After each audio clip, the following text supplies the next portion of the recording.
Ako po si Andres Siakat, pero mas kilala po ako sa Andy.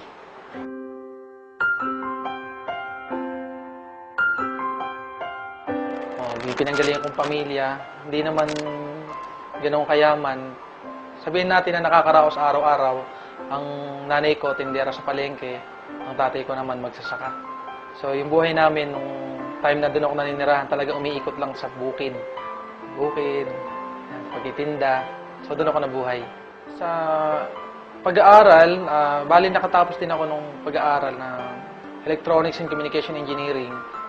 Sa 4 na magkakapatid, ako lang yung nagkaroon ng pagkakataon na mapag-aral. Kaya natapos ko,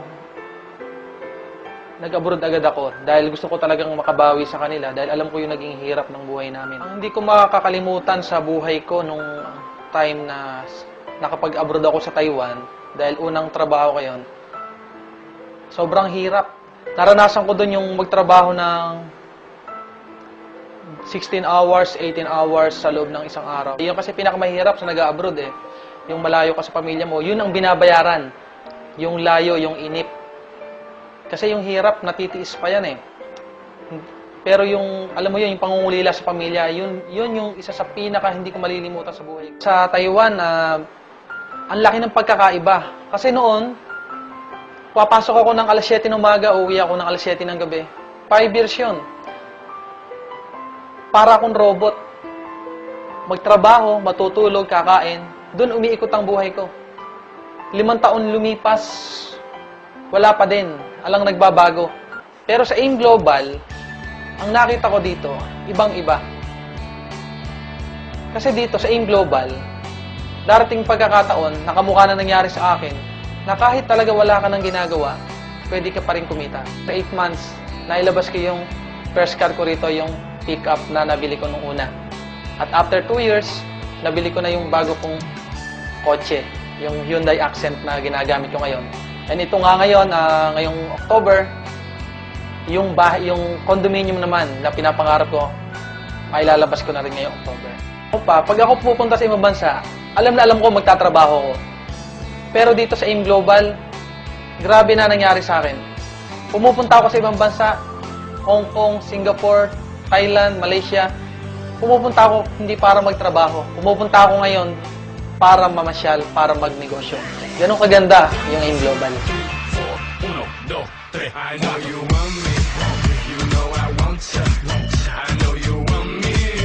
You know I want you. I know you want me. You know I want you. I know you want me. You know I want you.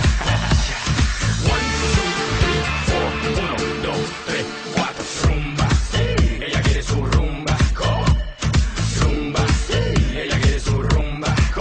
Si es verdad que tú eres guapa, yo te voy a poner gozar. Tú tienes la boca grande, dale, ponte a jugar. 1, 2, 3, 4. 1, 2, 3. Sa company, sapagkat sa nangyari sa buhay namin, sa aming mag-asawa, na nakasama ko siya ng lagi na, hindi kamukha dati na pinupuntahan ko pa siya sa Singapore. Pero dahil nga sa laki na kinikita ko na din, nagawa ko na yung pauwi siya dito. Yun ang isang bagay na hindi ko makakalimutan sa kumpanya. Very thankful talaga ako sa AIM Global. Dahil now, magkasama na kami ng asawa ko. Kasi before, nagtatrabaho ko bilang nurse sa bansang Singapore. So sa aming bago-bago pa lang mag-asawa, ang mahirap doon yung naghihiwalay kami dahil kailangan ko magbalik ng Singapore para ituloy ko yung trabaho ko doon.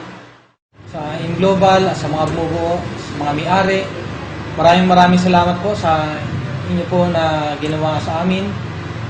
Dahil po sa inyo, nabago po ang buhay po namin. Maraming salamat po. Mabuhay po ang AIM Global.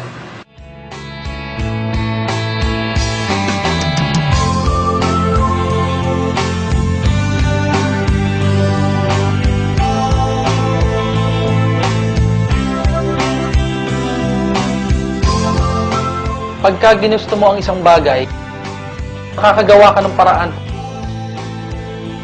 Wala sa galing o talino. Ang importante pala, kung talagang walang-wala na mapagkukunan, kahit ano gagawin mo.